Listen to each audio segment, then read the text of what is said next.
यद्यपि ये राजेश जी कहा करते थे। एक बार एक कंजूस सेठ था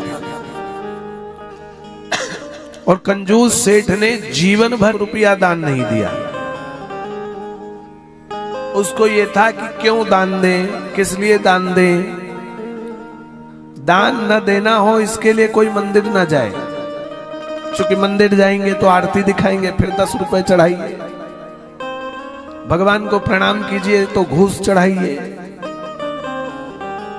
आज मैं कह रहा था, तिवारी जी कहते, तिवारी जी ना, हाँ हाँ तिवारी जी,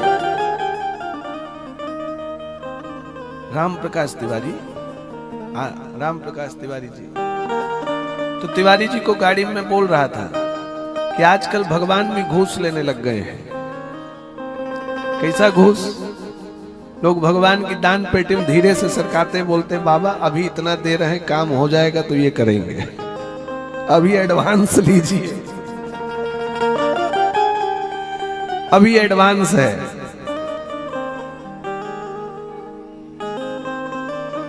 तो वो सेठ जी मंदिर भी ना जाएं, भैया पैसा देना पड़ेगा। गंगा स्नान न करें, गंगा स्नान करें तो पंडित मिल जाएं आलती का थाल लेकर के, यजमान की जय हो, आफत है। एक दिन बेचारे की पत्नी ने खूब डांटा। ये पत्नियां बहुत तेज होती हैं। और पत्नी ने कहा आप कभी तीर्थ नहीं जाते, कम से कम गंगा नहाए आइए, कुछ तो कीजिए। अब जब पत्नी ने बार बार कहा तो पति ने सोचा कौन से घाट जाएं, तो मुर्दा घाट गया, क्योंकि मुर्दा घाट में तो कोई मिलेगा नहीं। मुर्दा घाट में तो वही पहुंचता है जिसका वेटिंग टिकट कंफर्म हो जाता है। हम मुर्दा घाट पहुंचा, अगल बगल देखा, कोई दिखा नहीं, जल्दी से कपड़ा खोला, 3 डुबकी लगाया। बाहर देखा कोई नहीं, तो सोचा आज तक नहीं डुबकी लगाया है, पूरे जीवन का एक बार में कंप्लीट करो। तो दे दनादन डुबकी पे डुबकी, डुबकी पे डुबकी, डुबकी पे डुबकी। भगवान ने सोचा इसकी परीक्षा ली जाए, तो भगवान नहीं पंडित बन करके आ गए। और जैसे ही लास्ट डुबकी लगा करके कपड़ा पहनने लगा, भगवान आकर कहने लगे यजमान की जय हो। सेठ ने सोचा यहां भी नहीं छोड़ा। भगवान कहते क्या नहीं छोड़ा?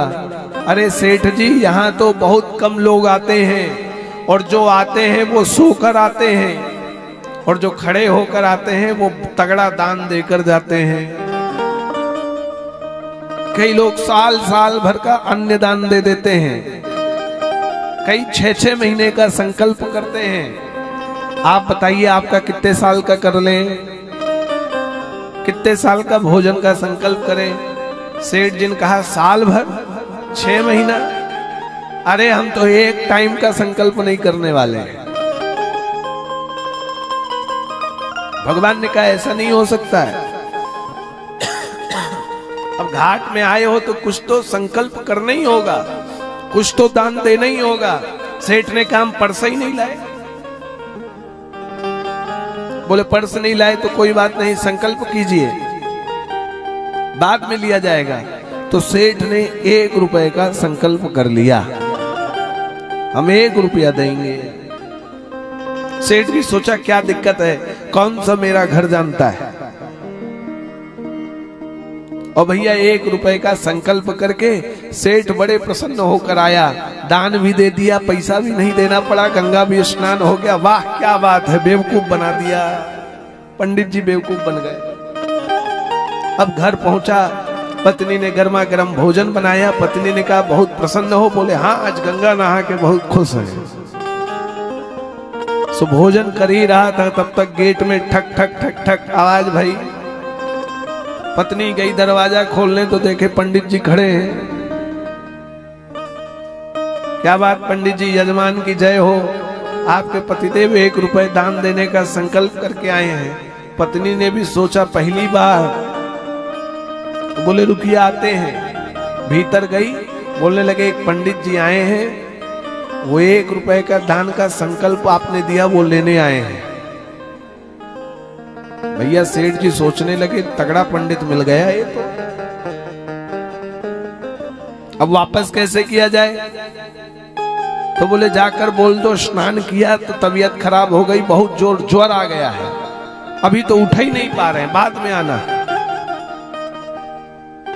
अब पत्नी गई जाकर बोली भैया क्या बताएं, सेठ जी को इतना तेज ज्वर आ गया है, उठ ही नहीं पा रहे हैं, बाद में आइएगा। पंडित जी बोले यजमान हमारा बीमार हो और ऐसी हालत में छोड़कर चले जाएं अच्छा नहीं है, आप तो कमरा बताइए, हम यहीं रहते हैं जब तक सेठ ठीक ना हो जाए, उसके लिए मृत्युंजय का जाप करेंगे। पत्नी कमरे में गई, कहते सेठ जी, वो तो कहता कमरे में रहेंगे मृत्युंजय का जाप करेंगे, 1 रुपए के चक्कर में 20,000 का घाटा होगा। बोले अब कैसे वापस किया जाए? तो सेठ ने कहा जाके कह दो मर गया सेठ, बीमार हो गया, और जब दोबारा जाना तो रोते रोते जाना, हाय राम हाय राम हाय राम, मर गया मर गया। अब तो बेचारी पत्नी रोते रोते आई, अरे क्या बताएं, मर गए, वो तो पार हो गए, सीताराम हो गए, वो तो मर गए। सेठ जी अब क्या करें, कौन देगा पैसा? सेठ जी ने जैसे ही कहा, पंडित जी बोले आप रोइए मत, आप अकेली हैं, सेठ हमारा पक्का यजमान था, हमको दान देने का संकल्प करके लाया, अब पैसा मिले ना मिले कोई बात नहीं, सेठ की अंत्येष्टि तो करके ही जाएंगे, बिना अंत्येष्टि किए कहां जाएंगे? अब तो भैया पत्नी परेशान, अरे वो मरे नहीं है, पंडित जी बोले सब यही बोलते हैं, अड़ोसी पड़ोसी को बुला लाए, लकड़ी की व्यवस्था कर लाए, अर्थी सजने लग गई, और सेठ भी इतना तेज श्वास बंद किए खटिया पर पड़ा है, अर्थी पर लिटा दिया गया, लेकिन काहे को दान देना? अब पत्नी चिल्लाए अरे मत ले जाओ, ये जिंदा है। सब बोले पकड़ो भैया, बहुत दुखी हो गई सेठानी, सब ऐसा ही बोलते हैं, और राम नाम सत्य है, राम नाम सत्य है, राम नाम सत्य है बोलकर शमशान तक लेके आ गए। चिता सज गई, चिता पर सेठ जी को लिटा दिया गया। अब तो भैया केवल आग लगानी बाकी थी। तो पंडित जी ने कहा रुकिए, जाते जाते सेठ जी के कान में एक मंत्र दीक्षा देनी है। और भगवान सेठ जी के कान पर जाके बोलते हैं, सेठ तुम्हारी कंजूसी से मैं प्रसन्न हो गया हूं, क्या वरदान चाहिए मांगो। तो सेठ ने आंख खोला तो देखा वही पंडित जी हैं, फिर आंख बंद कर लिया।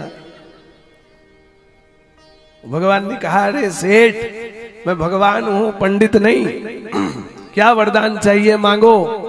तो सेठ कहता भगवान यदि आप भगवान हो तो इतना वरदान दे दो, जो 1 रुपए का दान देकर आया वो छोड़ दो।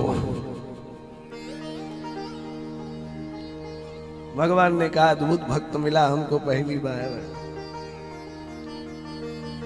आशय यह है कि भगवान पैसा लेकर के नहीं गए, क्या किया, भगवान ने दान देने का संकल्प ले लिया। विविध दान मही देवन पाए। भगवान ने कहा या तो आप अयोध्या आ जाइएगा या आपके घर में भिजवा दिया जाएगा। और भगवान दान दे करके चल पड़े। कहां, हरसि चले मुनिवृंद सहाय, वेग विदेह नगर निर आया। भगवान आगे बढ़े तो मिथिला नगर दिखाई देने लग गया। वेग